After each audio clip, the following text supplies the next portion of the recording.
ma soeur qui m'écoute en ce moment, bonsoir à tous. Bonsoir à tout le monde. Il s'agit de l'habillement de la femme.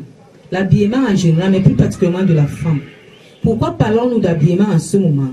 Parce que Jésus nous a rendu visite, comme il a rendu visite plusieurs de nos sœurs dans les 4 coins du monde entier, y compris même des frères, pour que la femme d'aujourd'hui, la femme du Saint-Esprit, la femme à l'heure du Saint-Esprit, change d'habillement, s'habille comme Dieu veut, l'habillement qui glorifie l'Éternel Dieu, notre Père. Dieu a constaté que, depuis la création, il a créé tout était original. À un moment donné, l'homme dans sa rébellion, sa désobéissance a tout changé. Donc tout est devenu faux, faux, faux, faux.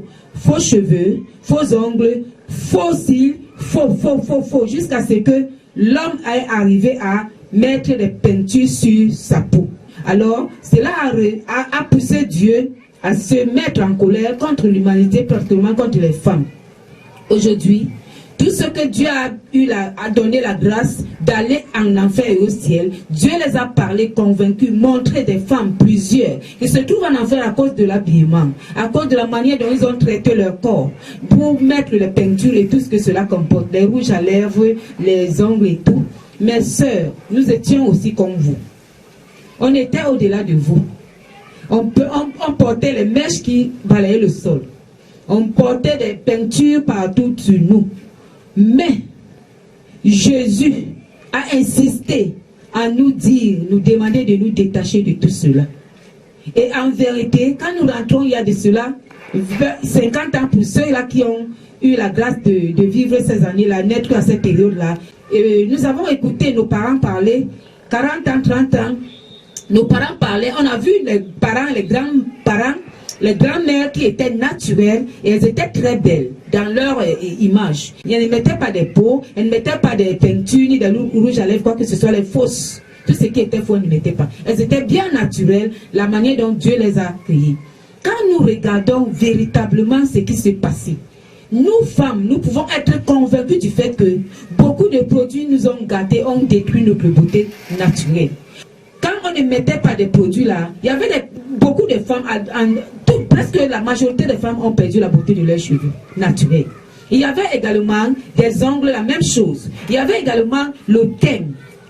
Beaucoup de femmes ont perdu la beauté de leur teint. Certaines étaient noires, elles sont devenues rouges, d'autres jaunes, d'autres, bref, les couleurs ont changé. Après le changement des couleurs, puisque les produits ne sont pas toujours vrais, le second produit, qui est faux, a apporté une autre couleur, et puis aujourd'hui, la personne qui était brune est devenue marron, d'autres sont devenus kaki, d'autres ont même dit couleur, et puis ainsi de suite. Il y avait ceux-là qui avaient un teint clair, leur teint clair a disparu. Elles sont devenues noires, véritablement. Ce n'est pas parce qu'elles souffrent, mais c'est parce que les produits qu'elle a consommés ont gâté la beauté de la femme. Alors, Jésus nous ramène, nous appelle à retourner à la source.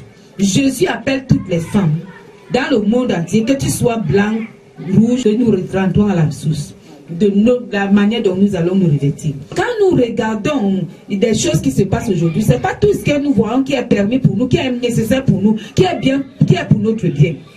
Nous connaissons l'histoire de notre frère Daniel et ses 3 amis qui étaient dans la cour, le royaume d'un roi, le royaume de Nebuchadnezzar, le roi Nebuchadnezzar, avait la disposition de manger, consommer tout genre de nourriture bien, les nourritures gracieuses qui étaient sur la table du roi. Ils ont refusé cette nourriture, Daniel et ses 3 amis, à cause du fait que tout est permis, mais tout n'est pas utile. Alors, qu'est-ce qui est utile à toi? Qu'est-ce qui est utile à toi en cette période, en cette génération? Ma soeur, imagine un peu, tu as passé 30 ans avec le Seigneur, zélé, tu as abandonné les boîtes de nuit, tu as abandonné le péché d'adultère, de fornication, avec tout ce que cela comporte. À cause des boucles d'oreilles, tu te retrouves en prison, en enfer. En prison, en enfer, parce que c'est une prison éternelle. À cause des faux ongles, tu te retrouves en prison, en enfer. À cause des faux cils et sourcils, tu te trouves là-bas. À cause des faux cheveux, tu te trouves là-bas. Tu n'as pas caché ta tête, tu n'as pas porté le foulard, tu te trouves là-bas. Il n'y a pas de rattrapage là-bas. Il n'y a pas de rattrapage.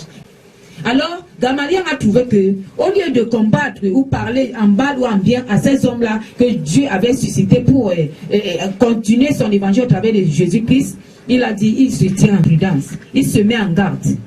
Il n'y a pas de retour en arrière en cette période-là. Il n'y a pas de rattrapage en cet instant-là. Il n'y a pas le temps de demander pardon en cet instant-là, parce que le temps de pardon est passé. Le temps de changement est passé. C'est ce temps-là maintenant où tu as écouté d'autres sœurs et frères qui t'ont parlé. Moi également, j'étais comme toi. Nous également, nous étions comme vous. On a écouté, on n'a pas pris soin, on a écouté, encore écouté. Dieu nous a appris d'écouter, de prendre soin, de considérer tout ce qu'on entend. On s'est mis à prier et Dieu nous a convaincus. À partir du moment où tu écoutes mes soeurs qui ont eu cette rencontre de Jésus, et moi et nous qui avons eu cette rencontre de Jésus, à partir du moment où tu vas rejeter, Jésus ne pourra pas t'éclairer davantage. Nous, on n'avait pas rejeté. On avait reçu, entrer en profondeur pour rechercher encore davantage la révélation, ou les conseils, ou les directives, ou les réglementations, les disciplines, et tout ce que cela comporte de notre famille céleste. Parce que il est important pour nous de gagner le ciel, pas le monde entier. Nous préférons perdre le monde entier que de perdre le ciel. Pendant que tu suis Jésus, pendant que tu portes la Bible, ce n'est pas pour perdre le ciel, c'est pour perdre le monde entier, ma soeur. Maintenant, pendant que tu vas rester là, parce que tu crois que la beauté, c'est quand on met ses parures là, je crois que ce n'est pas la véritable beauté. Toi et moi qui m'écoutes là. Est-ce que la véritable beauté, c'est parce que tu as mis le rouge à lèvres? Non.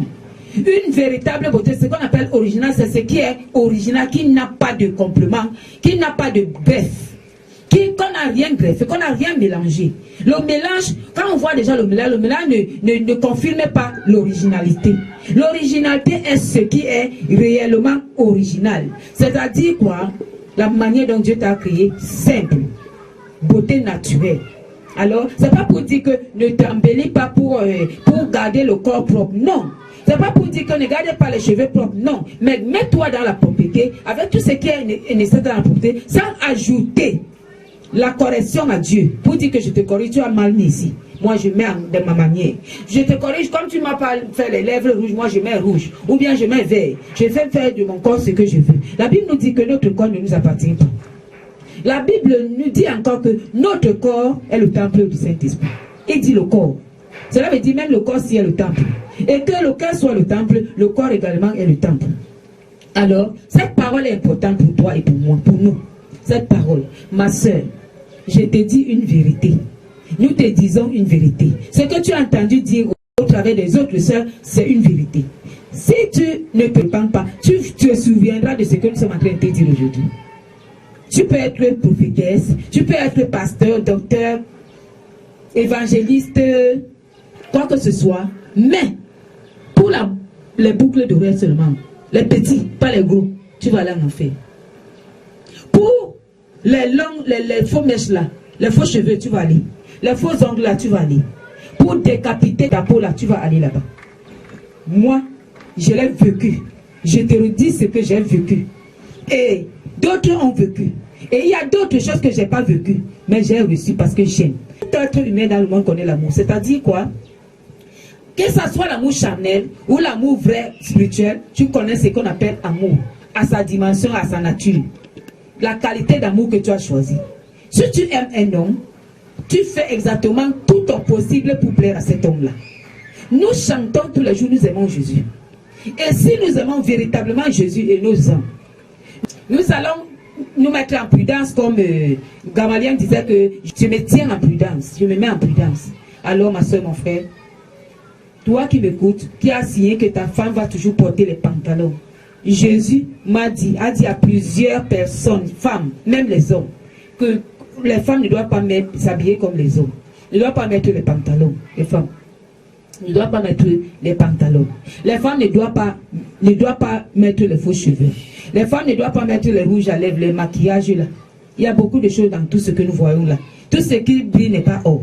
Les femmes ne doivent pas mettre certaines qualités de chaussures. Les chaussures mondaines, les modèles du monde là. Vous allez voir quelques de mes photos que je portais. Si la chaussure n'est pas 3 mètres, je ne porte pas. C'est-à-dire, elle est haute, je ne porte pas. Les mèches également. Alors, cette visitation que Dieu est en train de te visiter aujourd'hui au travers de ce que je suis en train de te dire, et que nous sommes en train de vous dire maintenant, que ça soit une bonne visitation. De la même manière, il nous a visité au travers des autres femmes. Alors, ce que je te conseille, ma soeur et mon frère, toi qui as signé que ta femme va porter comme elle veut et comme tu veux pour te plaire, parce que tu veux une femme qui te plaise. Priez Dieu, ne rejetez pas, ne combattez pas. Priez Dieu, et si Dieu veut, il va vous convaincre de la manière où il priera. Mais s'il ne veut pas, il n'est pas obligé de vous convaincre. C'est à vous maintenant d'être sage. Au lieu d'affronter un jour où, parce que tu as mis ça, tu te retrouves en enfer, mieux vaut les 30 ans qui te restent de vie, les 50 ans qui te restent de vie, les 10 ans qui te restent de vie, les 5 ans qui te restent de vie, les 1 an qui te reste de vie. Tu te mets en prudence. Tu te mets en prudence pour que rien ne te surprenne. Et que tu ne perdes pas tout ton temps à servir Dieu sur la terre et aller en enfer parce que tu as mis le faux en toi. Alors, nous allons écouter la prière. Te bénissons, Père éternel, pour ton amour qui est immense dans la vie de la femme. La femme, Seigneur, que à ton image tu l'as créée pour la laisser libre, Seigneur. C'est pour cela que je vais prier pour les jeunes sœurs, pour mes sœurs, pour mes mères, qui se trouvent encore de l'autre côté. Comme autrefois nous étions, de continuer à les visiter. Seigneur, je les accorder la grâce d'enlever le surnaturel de ce monde. Laissez, Seigneur éternel, leur vie naturelle, comme tu l'as créée. Parce que tu as su que ce naturel-là convenait, Seigneur éternel, à ces femmes. La beauté que tu as créée, la femme, ce jour-là, est merveilleuse. Seigneur, que ces paroles, Papa, qu'elles les prennent maintenant, Papa éternel, en évidence, afin que tu continues à les visiter. Seigneur, s'ils sont en train de douter, afin que tu les parles, que tu veux la nature, que tu as créé la femme qui doit se voiler. La femme doit mettre les habits, Seigneur, que tu as prévus pour elle. Et que, Seigneur, tu te glorifies. Seigneur, te disons merci parce que tu as fait de ça dans nos vies. Pendant que nous voulions porter ce que tu ne voulais pas, c'était comme si nous avons eu quelque chose de blessure. Nous te disons merci parce que je sais que ces conseils et ces paroles ont affecté les vies de tes enfants et ils ont reçu, Seigneur, ces paroles d'un cœur sincère. Reçois la gloire au nom de Jésus que j'ai prié. Amen.